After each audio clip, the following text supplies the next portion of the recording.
If you are sitting there staring at your hands, wondering why your palms are so red, you are going to want to watch today's video because it might just be a sign that there is something going on with your health. Well, hey guys, welcome back. In today's video, we are talking all about palmar erythema. Erythema is the medical term for redness, and specifically we are talking about a pattern of redness that appears on the palms of both hands, most often overlying the heel of the hand and sometimes involving the fingers as well. What we are not talking about is a pattern of redness that is very common and has an unnecessarily complicated name: normal diffuse physiologic palmar modeling. We've all seen this, I'm sure, on ourselves at some point or another. You look down at the palms of your hands, they're diffusely pink, but they've got these little confetti-like macules of pale skin interspersed. Congratulations, that's perfectly normal. It's just how, your hands are responding likely to heat to dissipate heat. When approaching palmar erythema, we tend to think about it in two boxes. Box number one is congratulations, this is totally normal, you are fine. Box number two is, oh, there's something going on with your health, we need to further investigate. So let's open these boxes one at a time. Box number one, palmar erythema that is totally normal. Why might it be totally normal to have red palms? Well, maybe you are pregnant. The reason for this is that in pregnancy, you have an increase in the hormone estrogen. Increases in circulating levels of estrogen are par for the course with a normal pregnancy.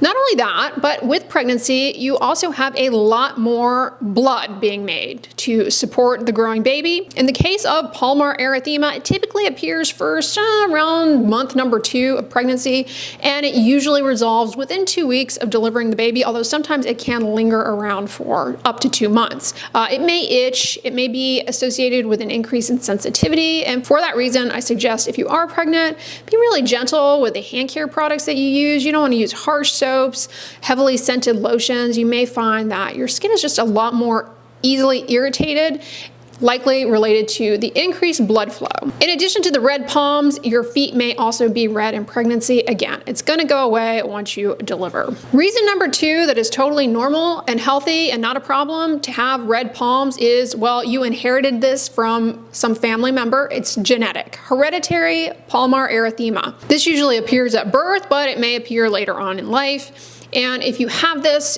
by default, there's somebody else in your family who has red palms as well. People who inherit this tendency, when we biopsy the redness, they have an increased density of little capillary loops running parallel to the skin surface in those affected areas. So it's just something that you are, born with a tendency to develop. Reason number three in the box of things that are not a problem, totally normal, you are fine, is, well, we don't actually know why you have this. And in medicine, when we don't know why something happens, rather than just saying we don't know, we give it the fancy name of idiopathic. Idiopathic palmar erythema. By default, it means that we have to rule out everything else that possibly could cause it.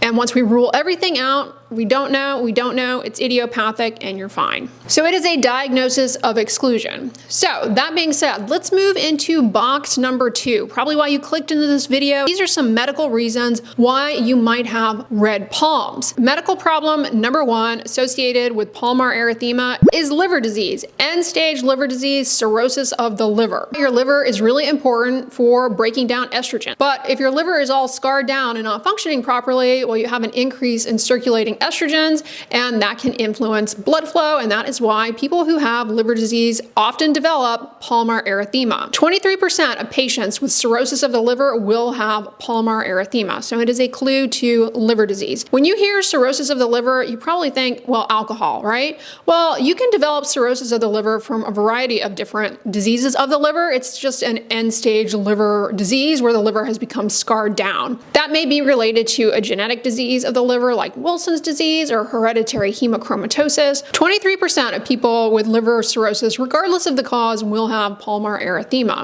And it's because of the increase in circulating estrogens. That being said, patients who have alcoholic liver disease and cirrhosis of the liver related to alcohol, they kind of have another hit playing a role in the red palms, and that is the fact that alcohol is a vasodilator.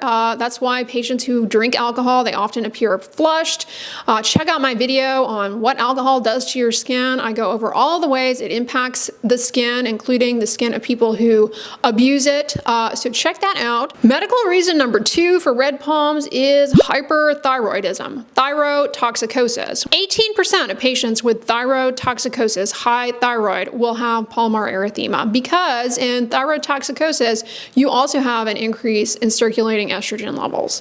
We talked about this in my video on signs of high thyroid, so check that out. Go into other skin signs of hyperthyroidism there. Reason number 3 is diabetes. Roughly 4% of patients with diabetes, both type 1 and type 2, will develop palmar erythema. Patients who have diabetes, whether it be type 1 or type 2, they suffer problems with the blood vessels.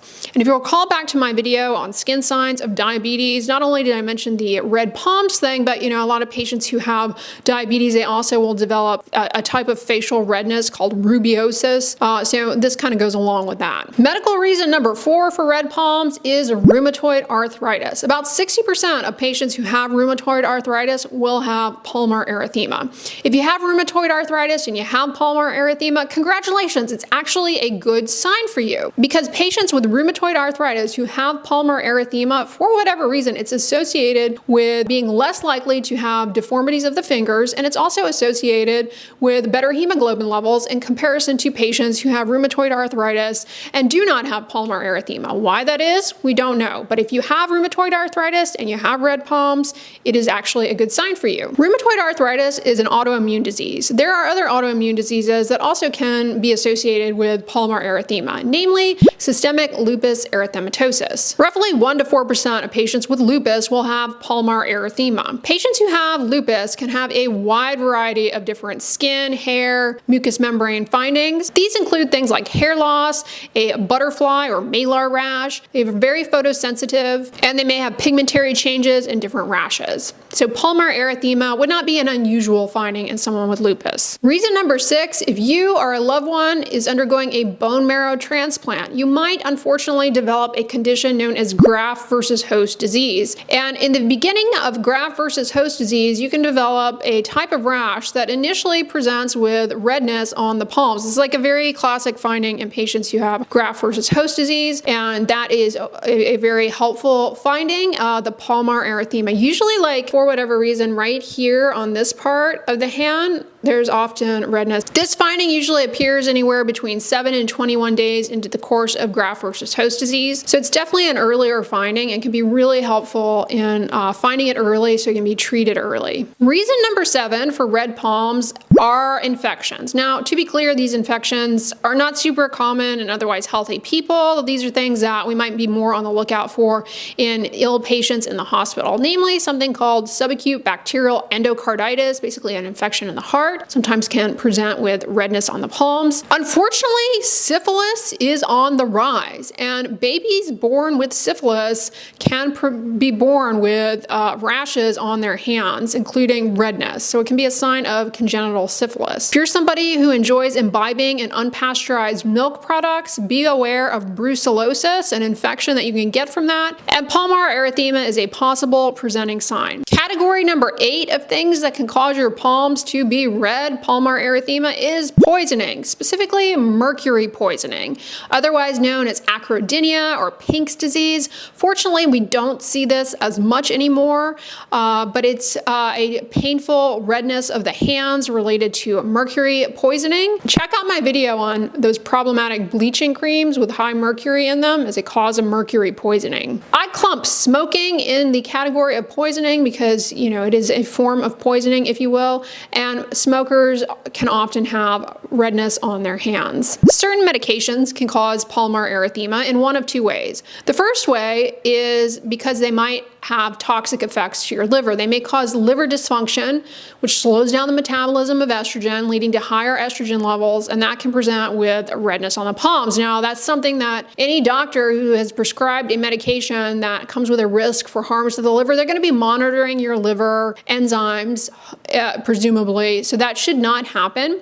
But any any medication that has a risk of damaging the liver, at high doses, unsupervised, that could be a presenting finding, similar to any liver disease. Medications that can be damaging to the liver that are associated with pulmonary erythema specifically include amiodarone, gemfibrozil, and cholestyramine. Then there are other medications that can cause pulmonary erythema but have no impact on your liver whatsoever, and they may cause pulmonary erythema because maybe they have some sort of impact on how the blood vessels are dilating in the skin. These include topiramate, an anticonvulsant medication, and salbutamol. While elevated levels of estrogen can lead to pulmonary erythema, interestingly enough, hormone replacement therapy and oral contraceptive pills are not associated with pulmonary erythema. And then last but not least, a potential medical cause for red palms, pulmonary erythema, is brain cancer.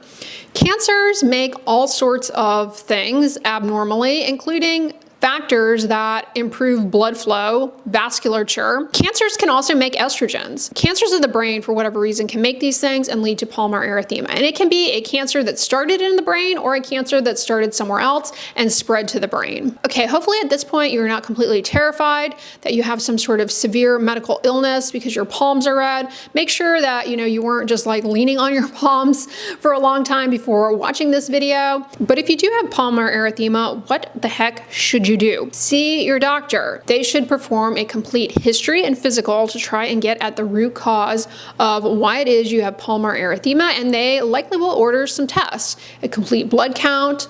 They'll check your thyroid, they'll check liver function, they'll check to make sure you don't have viral hepatitis B or viral hepatitis C. They'll likely check a fasting blood sugar, they may check a ferritin level, and they are going to likely check a chest x-ray as well. Depending on your history and the physical exam, they may even order more blood tests to check for things like autoimmune diseases. So it's not a cookbook approach. Every patient approach is tailored to the patient and their concerns and history and physical. All right, you guys, that is pulmonary erythema. Now, if you like these videos on skin signs of health, I have a playlist full of videos just like this. Skin signs of low iron, skin signs of B12 deficiency, diabetes, I mean, you name it. Watch the videos in that playlist. By the time you finish it, you're like a first-year derm resident. I'm kidding. But yeah, I have a lot of videos in that playlist that I think you will enjoy. So I'm gonna link my last video in that playlist on the end slate. So check that one out next. But if you like this video, give it a thumbs up, share it with your friends, and as always, don't forget, sunscreen and subscribe. I'll talk to you guys tomorrow. Bye.